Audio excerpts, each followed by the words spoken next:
حج کن لوگوں پر فرض ہے؟ ابھی آپ میں سے بزرگ بیٹے ہوں گے، آپ بولیں گے بھائی ہم پر بھی حج فرض ہے کیا؟ دیکھیں، حج 4 شرطیں آپ کے اندر ہونی چاہیے۔ پہلی شرط کیا ہو کہ مسلمان ہو۔ مسلمان پر کیا ہے؟ حج فرض ہے۔ اگر کافر ہے تو اس پر کوئی حج فرض نہیں۔ پہلی شرط ہے الحمدللہ آپ بھی مسلمان ہیں، میں بھی مسلمان ہوں۔ پہلی شرط آپ کے اندر بھی موجود ہے، میرے اندر بھی موجود ہے۔ دوسری شرط کیا ہے کہ عاقل ہو، عقل رکھنے والا ہو۔ اگر پاگل ہوگا تو اس پر بھی حج فرض نہیں ہوگا۔ 2 باتیں ہو گئی، آپ بھی عاقل ہے، میں بھی عاقل ہوں۔ تیسری بات یہ ہے کہ بالغ ہو۔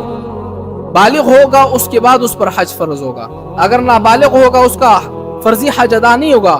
اس کا نفلی حج تو ہو جائے گا، وہ تو دودھ پیتے بچے کا بھی نفلی حج ادا ہو جاتا ہے، لیکن فرضی حج ادا نہیں ہوگا جب تک بالغ نہ ہو۔ 3 شرطیں آپ کے اندر بھی موجود ہیں، میرے اندر بھی موجود ہیں۔